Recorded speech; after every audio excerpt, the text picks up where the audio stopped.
Bom, sejam bem-vindos à 10ª conversa sobre processo. Inicialmente eu quero registrar que com muita alegria eu retorno ao programa, em razão de problemas pessoais me mantive afastado, e recebo como presente a conversa com a professora Tereza Arruda Alvim. Evidentemente não há a menor necessidade de declinar o seu currículo, porque é uma pessoa de conhecimento de todos, que participou inclusive da feitura do novo Código de Processo Civil naquela comissão de juristas presididas pelo ministro Luiz Fux. A professora Tereza Arruda Alvim, ela transita muito bem em todas as áreas do direito, mas como qualquer um de nós, sempre há uma predileção por um tema e submetemos a ela a escolha de um tema, e a escolha foi a ação rescisória. Então, professora, em primeiro lugar, antes de formular a primeira pergunta para o nosso bate-papo, eu quero lhe dar as boas-vindas e agradecer pela boa vontade, porque a professora Tereza tem uma agenda que transborda, né? Eu não sei como é que ela consegue fazer tudo ao mesmo tempo, né? Mas, de qualquer forma, não se furtou a aceitar o convite e nos dá a honra, quero repetir, de estar presente aqui nessa 10ª conversa sobre processo. Pergunto aos colegas se alguém quer fazer alguma apresentação da professora. Eu acho que qualquer apresentação é dispensável. É dispensável. Vamos ouvi-la, que é mais importante. Então, novamente, muito obrigado pela sua presença. Professora, rescisória é um tema muito caro, né? Um tema muito... O seu conhecimento sobre o tema é muito rico. E eu vou começar a perguntar sobre uma questão que já constava do Código de Processo 73, e ele veio renovado no Código atual, e é um tema que a muitos agrada, a outros nem tanto, mas o fato é que existe uma discussão muito grande, que é a questão que encontra assento no artigo 525, em parágrafos 12 a 15, e que é repetido também quando se tratar da Fazenda Pública, no 535, salvo engano, parágrafos 5º a 8, que é o que diz que o título é inexigível, ou torna-se inexigível, quando aquela lei for considerada inconstitucional. Aquela lei que deu base ou que deu aso a uma decisão qualquer, ela for considerada inconstitucional, retira-se, portanto, a exigibilidade. E o Código de Processo atual, no parágrafo 13 do 525, fala dos efeitos, podendo haver modulação em respeito à segurança jurídica, o mesmo repetido no 535, em outro parágrafo, e diz que se houver alcançado aquela decisão, se houver alcançado o status da coisa julgada, caberá ação rescisória. Então, com base nisso, eu faria duas perguntas. A primeira seria o seguinte: essa modulação em respeito à segurança jurídica, ela fica restrita aos tribunais superiores ou aos tribunais inferiores? Em nome desse valor segurança jurídica também poderia acontecer. E uma segunda pergunta, que é o que, pelo menos para mim, sempre interessou muito mais, é a questão de um valor constitucional que também tem assento no Código de Processo. É um dos pilares do CPC, que diz respeito à celeridade da prestação jurisdicional, porque uma jurisdição lenta é uma jurisdição imprestável, porque o bem vai se tornar imprestável na medida que ele já, a destempo, ele é entregue àquele que demonstra ser seu titular. Então seria de início, renovando as boas-vindas, seria de início as duas perguntas que eu formulo à senhora. Excelente. Em primeiro lugar, é lógico que eu quero agradecer o convite. Fiquei extremamente envaidecida, é um privilégio estar aqui com vocês, conversando sobre processo civil, sobre esse tema, que é um tema que pessoalmente me agrada muito. Eu tenho uma história profissional de muito sucesso em ações rescisórias, adoro ação rescisória, sempre fico estudando o processo para achar uma razão que consiga ser encartada devidamente no 966, né? Certo.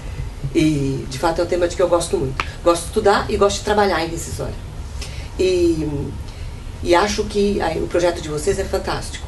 É uma ideia muito boa, é uma ideia que proporciona uma forma dinâmica de aprendizado, de contato com informações, com discussões a respeito de temas novos, né, de temas que são interessantes teoricamente, né, que apaixonam o processualista e que, lógico, geram consequências dos tribunais, né, correntes divergentes, etc. Yeah.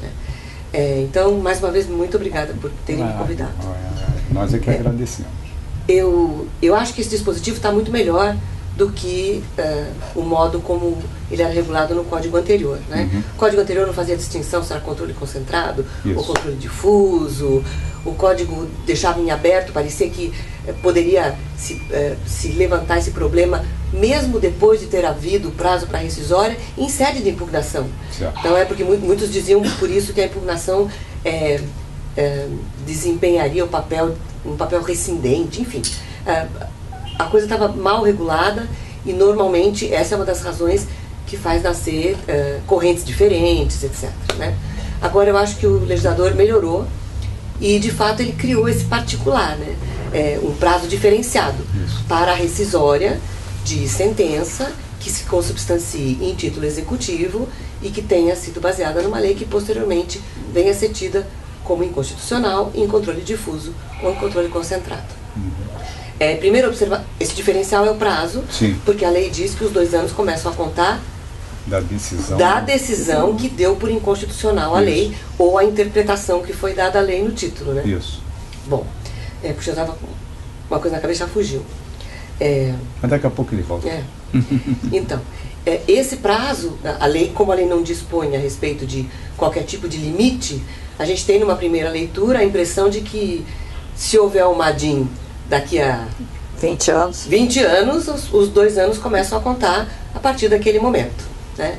E a doutrina já tem encontrado saídas para impor limites a esse prazo. As 2 saídas mais interessantes são a de que se deveria fazer uma analogia com a limitação da prova nova, né? Porque o código também diz que quando há prova nova, o prazo para rescisória começa a contar do momento em que essa prova foi produzida, né? Foi em que essa prova aconteceu, né? E a própria lei diz que até 5 anos, né? Então uma parte da doutrina, com razão, tem escolhido, me parece que esse é o melhor critério, tem escolhido o caminho da analogia com esse dispositivo para dizer que isso pode acontecer até 5 anos.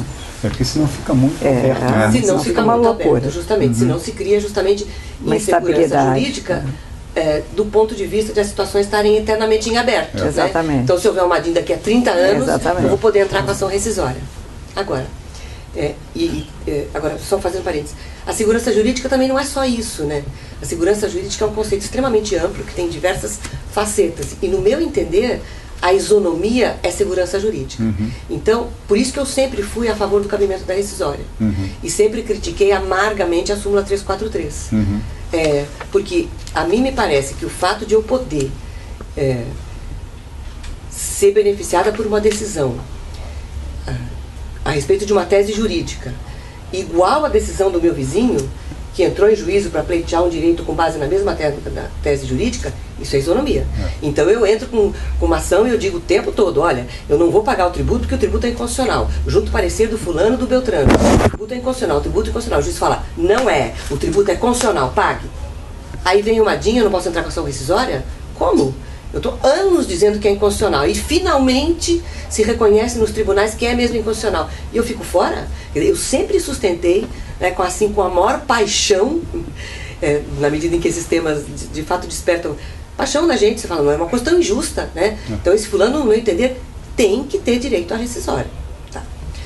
Outra coisa é esse instituto da modulação que prestigia o princípio da confiança. Né? Então, esse Instituto da Modulação, ele foi feito no fundo, para criar regras de direito intertemporal quando há mudança da jurisprudência.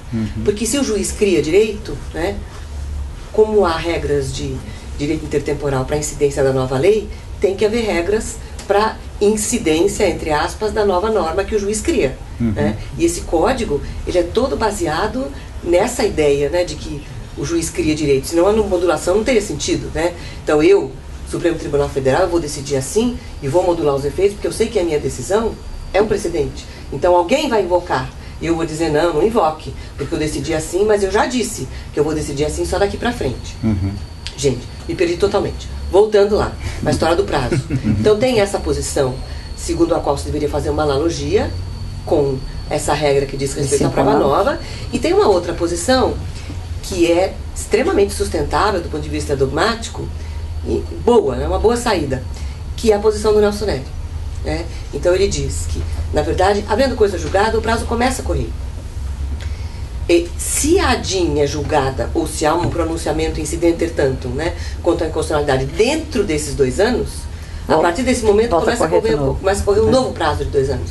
Então, o prazo pode ser no máximo de 4 anos. 4 anos, né? Então, essa posição é muito interessante. Né? Mas a sua que mais simpática é a primeira. Eu acho porque aí é uma situação análoga, né? No fundo, é uma situação em que a gente pode pensar naquele princípio da accionata, né? Como é que pode estar correndo contra mim um prazo se eu ainda nem tenho ação, né? Eu não tenho a prova nova, quer dizer, eu não tenho fundamento para entrar com a rescisória. Não há uma DIN, não há um pronunciamento, né? No tribunal do STF. Então, eu acho que essa solução, embora a outra seja excelente, criativa, né? E harmônica com o sistema, essa da analogia é mais. No meu entender, porque o código está lá, prevê uma regra específica para um caso que é muito parecido, né? Agora, voltando àquele problema da modulação que você mencionou. Só posso fazer um parênteses em relação a esse aspecto temporal?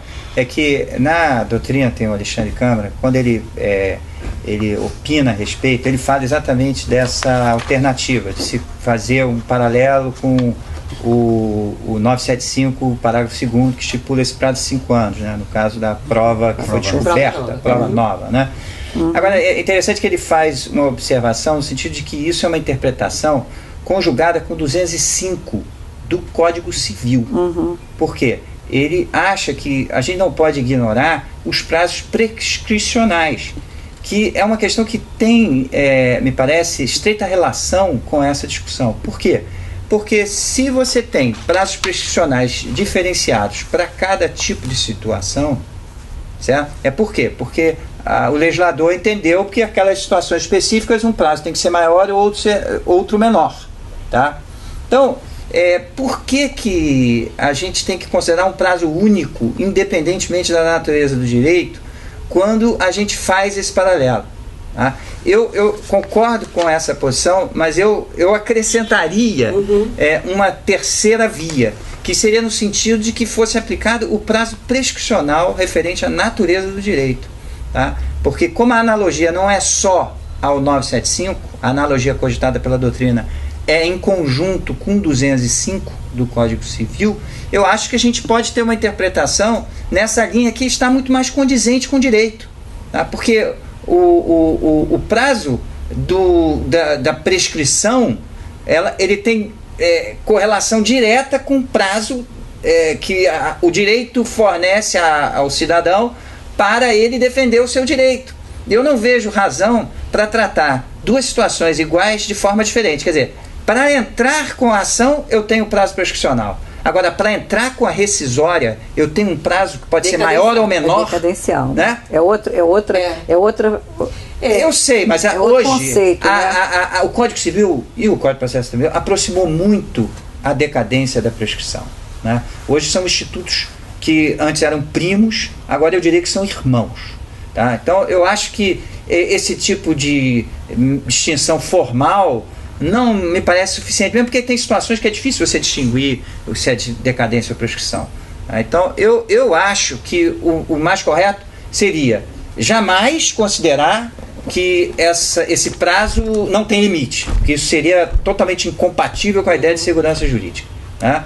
E dentre as alternativas, seria contar o prazo prescricional para aquele direito, embora fosse prazo decadencial para rescisória. Não estou dizendo que eu não estou mudando o prazo, a natureza de decadencial para prescricional. Eu estou fazendo uma analogia conjunta do 975, parágrafo 2º, com 205, que é a proposição, inclusive, do Alexandre Câmara. Né? Eu acho o Alexandre, assim, ontem eu até comentava, depois de ter assistido a uma palestra dele, que ele é um jurista de traços muito especiais, muito característicos. E eu acho que a principal qualidade do Alexandre Câmara é essa vontade de resolver problemas. Ele é muito inteligente, né? Teve vivência como advogado e agora como desembargador. Então ele ele realmente é brilhante, né?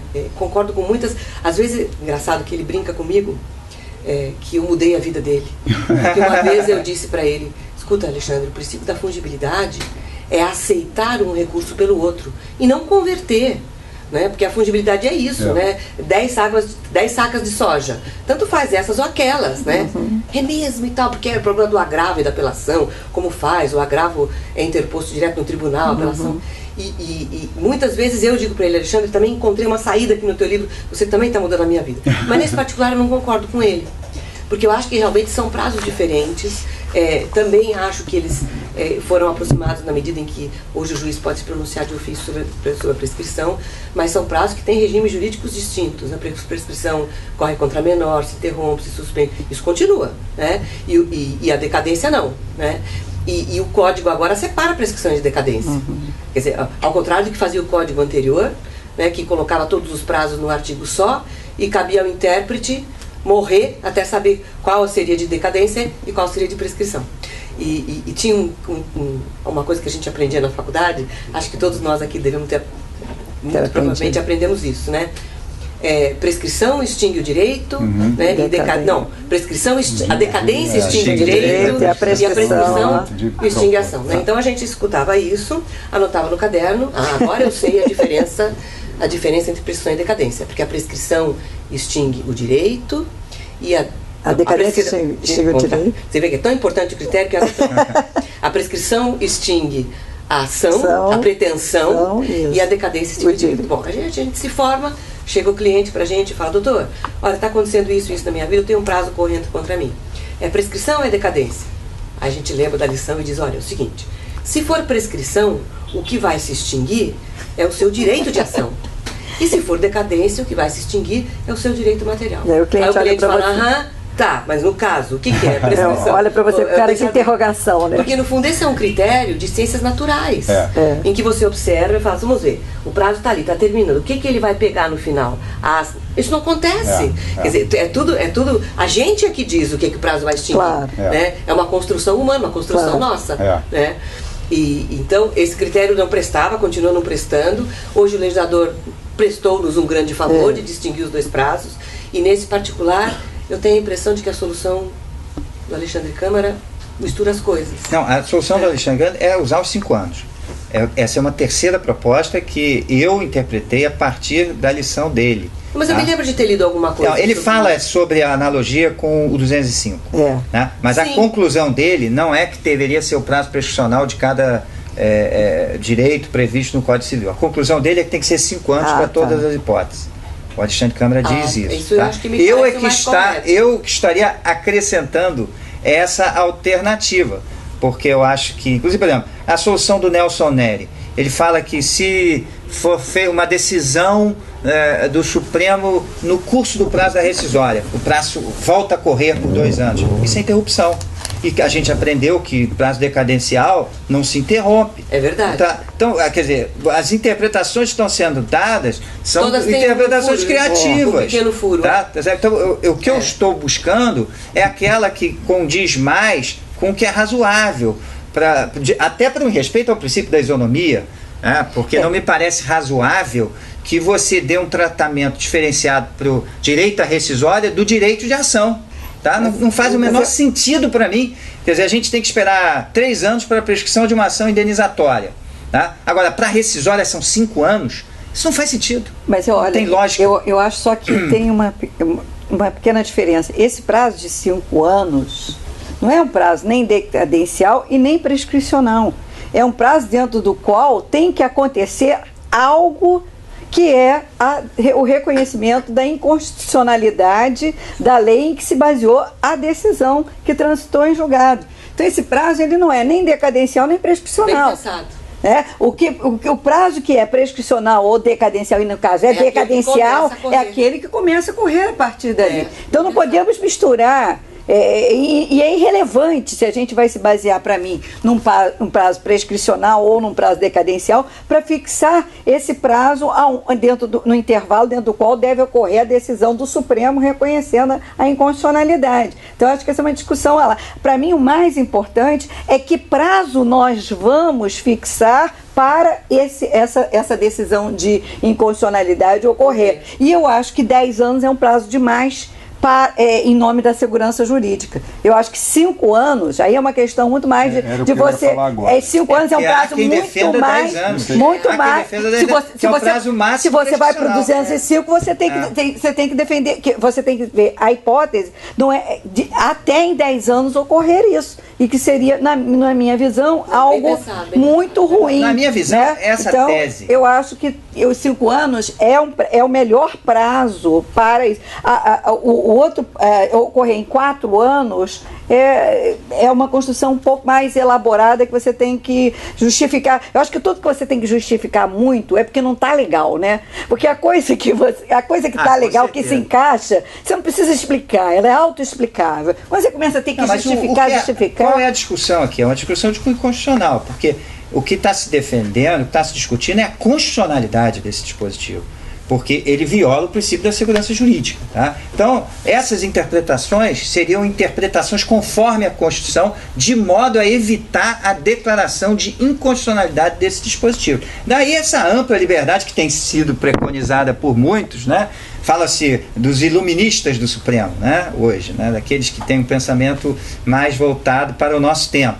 Então, em relação a esse pensamento mais atual, eu acho que a gente tem uma liberdade de interpretar. E eu penso que se você cogita de uma analogia com prazo prescricional de 10 anos, eu acho que é a analogia menos adequada. Eu acho até indefensável. Sim. Porque se você vai buscar a analogia na prescrição, tem que buscar a analogia no dispositivo correto, que disciplina aquela espécie de direito específico. E não no prazo geral, uniformizar todos os prazos, porque isso é uma técnica. Como é que você eu sei, mas como é que você ia resolver a questão do caso em que o caso específico não se enquadra em nenhum daqueles prazos específicos? Aí seria 10 anos. Exatamente. Aí você vai para 10 anos. Mas o prazo de ação seria 10 anos também. Deixa eu só pedir licença, que nós estamos encerrando o primeiro bloco. E como eu disse a professora Tereza, a gente acaba que não consegue evoluir nos pontos que a gente sugere, porque são muito ricos, né? Porque vão ser... Então, além disso que eles falaram agora, eu vou apenas pontuar 2 questões para que a gente possa iniciar o segundo bloco já respondendo. Primeiro, nós estamos criando algumas alternativas para chegar a uma conclusão de um prazo para que se evite uma insegurança jurídica decorrente de um prazo interminável, né? Que pode ser uma coisa assim que o bem da vida vai ser obsoleto, não tenha dúvida. Agora, então eu tenho muita dificuldade em chegar a alguma conclusão acerca de qual critério, qual raciocínio jurídico que seria o melhor para chegar ao tempo. Porque para mim, 5 anos já é capaz de tornar aquele bem obsoleto. Porque a gente falando aqui, na teoria é uma coisa, na prática 5 anos é muito tempo. Imagina 5 anos, um celular desse daqui a 5 anos E é uma evolução, porque o Código 73 originalmente eram 5 anos. E aí depois já evoluiu para 2. A gente está fazendo uma regressão. Só em caso específico. Só nessa hipótese. Esse seria o primeiro caso. Agora, a vivência do advogado, aquele que tem o dia a dia, a sua experiência, que é uma pessoa que notoriamente, além de conhecer muito o direito processual, é uma pessoa muito respeitada pelo conhecimento da rescisória, eu não sei se tem havido muito a ocorrência desse caso específico dos incisos dos parágrafos 15 a 12 do 525 e o 535 também. Mas eu pergunto, só para a gente encerrar aqui, iniciar também além das outras questões. Isso não seria hipótese bem clara para definir, para sedimentar o entendimento, pacificar o entendimento ou de um IRDR ou de um repetitivo, seja ele especial ou extraordinário? E eu ainda vou falar sobre a modulação. Sim, que eu interrompi, peço desculpas. Mas merece um bloco. É muito legal. Merece um bloco. Então vamos falar no próximo bloco. Nós vamos interromper agora o primeiro bloco e em seguida voltaremos com essas respostas. Muito obrigado.